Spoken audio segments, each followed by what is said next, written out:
Some calls are pretty standard, meaning you can easily walk your distress caller through the steps of the emergency before the police even arrive. Unfortunately, they don't all end the way that you want them to. People often call paranoid that someone may be in or around the house, and it leads them to a pretty standard call. Lock all the doors, hide somewhere you can't be seen, and wait for the police. For confidentiality reasons, all names have been changed. This call came in shortly after 10 p.m. on a Wednesday night. 911, what's your emergency?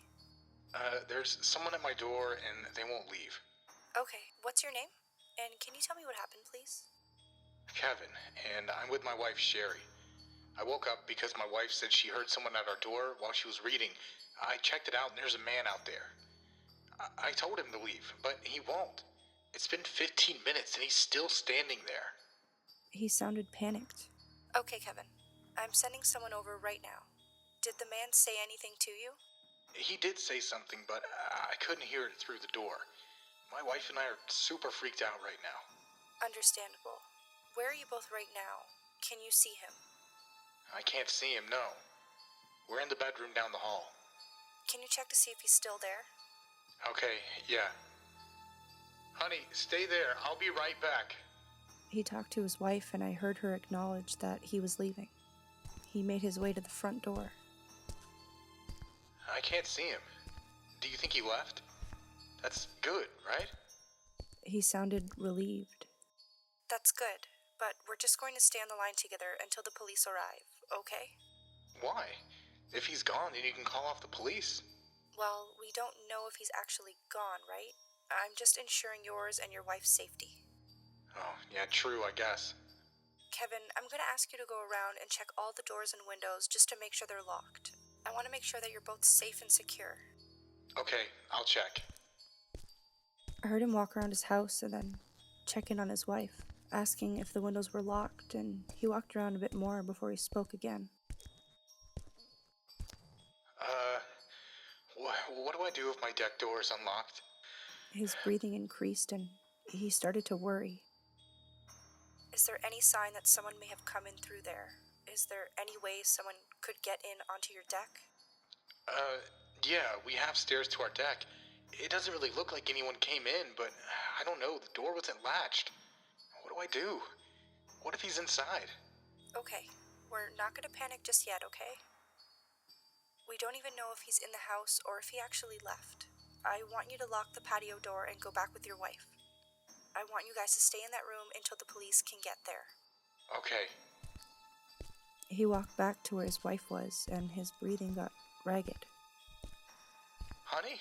He sounded worried. Kevin? Are you all right? Kevin, what's wrong? I don't know where she is. She was right here when I left to check. Oh, God, please. Please don't. He was sobbing into the phone. Kevin, what's going on? The man is here. He's right here. He's got my wife and a gun. Honey, are you okay? Please let her go, please. He was pleading with the intruder. Please let her go. A foreign voice echoed into the phone, and the intruder was yelling. Kevin, what is he saying? He started to speak, but the man cut him off. Unfortunately, I couldn't hear. I don't understand what you're saying. You have to believe me. No, please don't hurt my wife. He was trying to be as calm as possible while also pleading. At this point, I wasn't sure what to do, but I had to do something. Kevin, offer him the phone. I said quickly, hoping to take control of the situation. Someone wants to talk to you. Kevin said.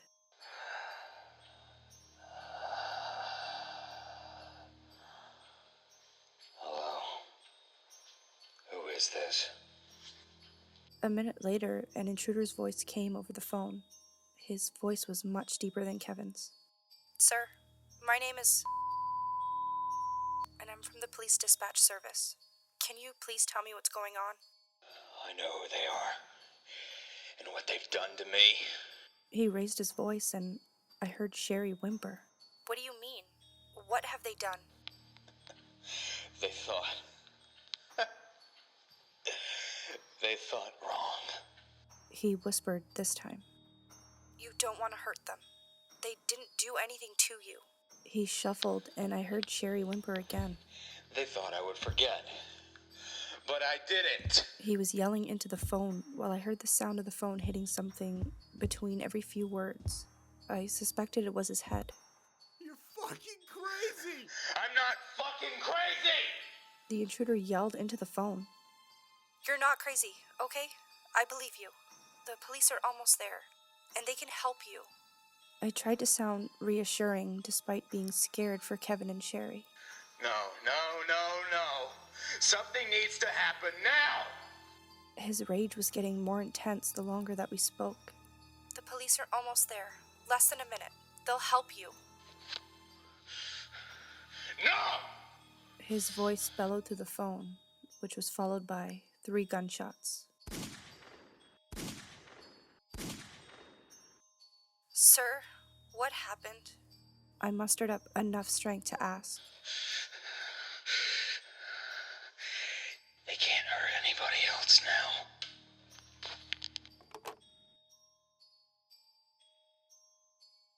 This was the last thing he said before hanging up. When the police arrived on the scene, the man surrendered his weapon and was arrested. Kevin was shot twice and Sherry shot once. Kevin was dead upon police arrival, and Sherry died later that evening in the ICU. A friend of mine who was dispatched that night let me in on a few details about the incident. The intruder was a severely mentally ill man who had spent his entire childhood being raped and abused by his father and neglected by his mother. He grew up in the very home that Kevin and Sherry had owned.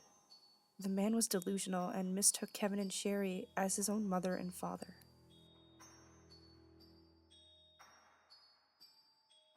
I'm often asked which calls bother me the most. Some dispatchers have trouble with suicide, and others have trouble with domestic violence. I, however, have trouble with calls that involve rape, drug overdoses, just due to past experiences in my life. This one call, in particular, made me snap to the point of suspension. I was suspended for 4 weeks after this incident, and rightly so. Had I not explained myself, or had any prior incidents, I would have been fired on the spot. There was usually no type of tolerance for the behavior that I displayed. I was unprofessional, and no matter the situation I'm dealing with, I'm supposed to be unbiased. However, I couldn't in this situation. A little backstory. When my girlfriend was 18 years old, this was a few months before we had initially gotten together, she had been drugged up with date rape at some college party. Thankfully, she was only molested and not raped due to the fact that her friend had found her, but since then, a part of me had always been bitter and resentful towards anyone who commits such an act. For confidentiality reasons, all names have been made up. This call was placed just after 1 a.m. on a Friday night. 911, what's your emergency? Oh, God. Oh, we're fucked up really fucking bad. Fuck's sakes. I'm at a party at 1412 West End Street. I could hear loud music blasting in the background as a young man yelled at me over the phone. I was on speaker, and there were other voices, but I couldn't make out what they were saying over the loud music. Can you tell me your name? What happened? I can barely hear you. Tanner. I think she's having a seizure, like puking or something. I don't know. Oh, God. He was hysterically sobbing into the phone at this point. Okay, Tanner. I need you to turn her to her side and put something under her head. If she's seizing, she may choke on her vomit, so you need to keep her turned over and make sure her mouth stays open. Do not hold her down, though. You may hurt her. I sent out a dispatch. Cole, are you deaf? He just said not to hold her down. Stop holding her fucking legs, dude. He was yelling over to someone else. Tanner, can you tell me what happened? And who are you with? Did you find her like that? No, we did this to her. Fuck, It's me, Cole, and Mike. Is she gonna die? She's not stopping. Okay, I just need you to keep her on her side. What exactly happened? At this point, he didn't need to tell me what was happening for me to realize what was going on. We put some stuff in her drink. Some guy gave it to me and said it works. We didn't know it would end like this. We fucked up, man. It's so fucking bad. He was sobbing into the phone, and the rational person inside of me completely disappeared. The anger inside of me started to build. Do you know what was given to her? How long has she been seizing? Why would you drug her? It's been a few minutes. She kind of stops for a bit, then starts again. I don't know what we gave her. I didn't ask the guy. We just wanted to have a good time with her, you know? I didn't think... No, you didn't think. I practically spat out the words. I can't be certain, but it sounds like she's having an overdose. How much did you put in her drink? It was in a little bag, and I dumped it in. I don't know how much I gave her. You shouldn't have given her anything in the first place. The police and ambulance are on their way. Are we going to jail for this? It wasn't like we wanted this to happen. It was a mistake. What if she fucking dies? Well, let's hope she doesn't. Either way, this isn't going to look good for any of you. Let's focus on her. Is she still seizing? The bitterness in my voice was present, despite knowing that I had always been objective to the callers, no matter the situation. No, she's not. Is that bad? I could barely hear him over the sound of the music in the background, and it sounded like it was getting louder. Is she breathing? I don't know. You need to check that for me. If not, you need to start chest compressions. You fucking checked. This was your fucking idea. Tanner yelled over to someone who was protesting the idea of checking her breathing. At this point, my own temper was rising. Who cares who checks her breathing? Just fucking do it. If she dies, it's all on your hands. I snapped through the phone. Okay, fucking Jesus Christ, what the fuck? Tanner took a moment and mumbled something into the midst of sobbing and broke down into the phone.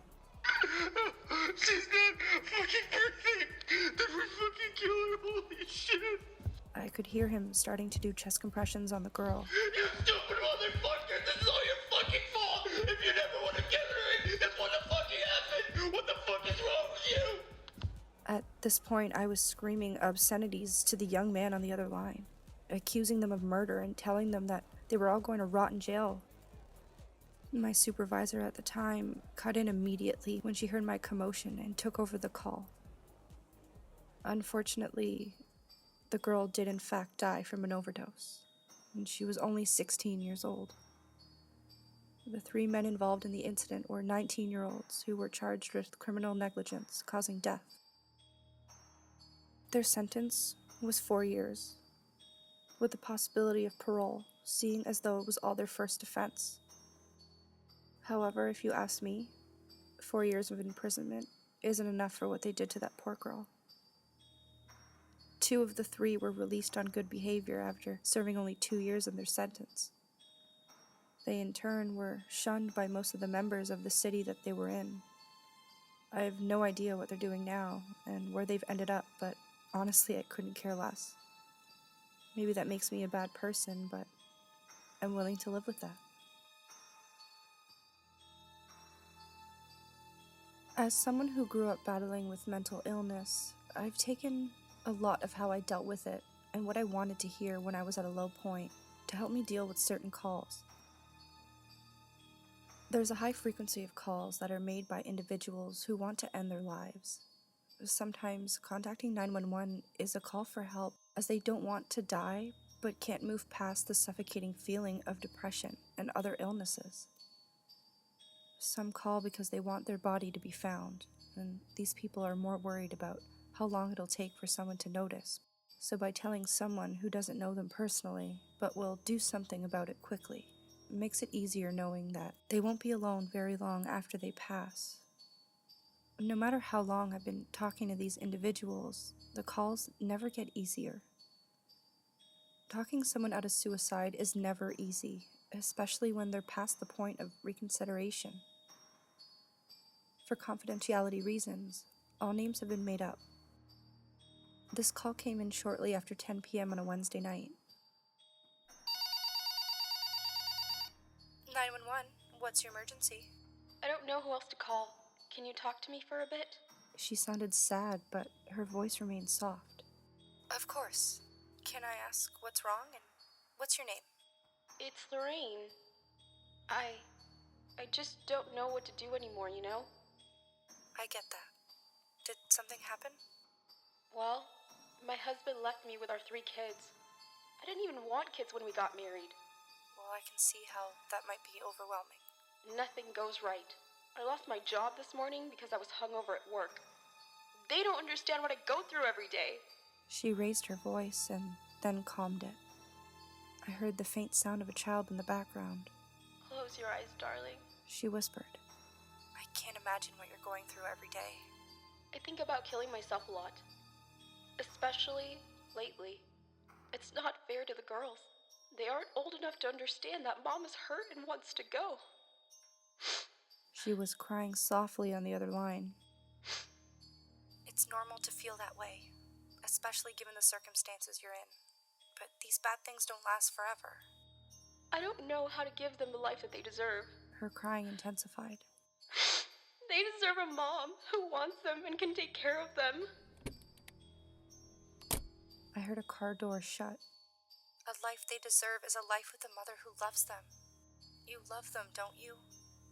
No child will ever stop loving their mother who tries their best and gives them the love that they need. But I can't love them. They look just like their father. I can't even look at them anymore. They remind me of him and it makes me sick to my stomach. Her words came out like poison, the hatred behind every single word. Where are you right now? I can send an officer and they can help you. You don't have to go through this alone. I was out for a drive, but I stopped it at the intersection. The girls are asleep in the car. I can't be the mom that they need me to be. That specific intersection was also intercepted by a railway track. I sent out the dispatch with urgency.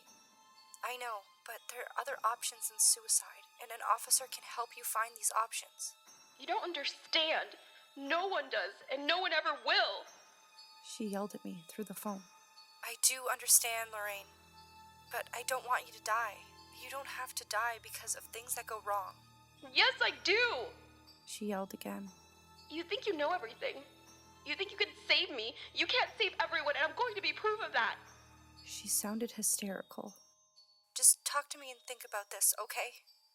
It's just you and I right now, so let's talk. Why do you even try? She was crying. I can hear it coming, you know? It's getting close. I couldn't hear the train, but I knew she was being serious. My heart was pounding, and I was going to lose this caller, and that terrified me. I'm sorry, but I can't do this anymore. It's too hard. I heard a faint sound of a horn in the background. Lorraine, please. Think about your girls for a minute. They can't live without their mom or dad. They need you now more than ever. Your life is worth living. It has always been, and it will always be. She was crying heavily on the other line, and my heart was breaking for her. I heard her open the car door, and I heard one of her daughters ask a question that I couldn't quite hear. Mama loves you, sweetheart. All of you. Go to sleep. She whispered and closed the car door. Lorraine, listen to me. The police are almost there. Just wait a little bit longer and they can help you. Please don't do this, please. I could hear her walking over gravel and a horn went off, a lot louder than the first time. You make sure my girls go to a good home, you hear me? I could barely make out her words as she was crying so hard. I could hear the tracks rattling as the train approached. I tried talking to her for another few seconds, but the call was cut short. Unfortunately, the police arrived as the train was passing, and Lorraine didn't make it. The car was parked not too far from the track, and the girls were sound asleep when the police found them. Social services took care of the girls from that moment on, and I never found out if they found a good home or not.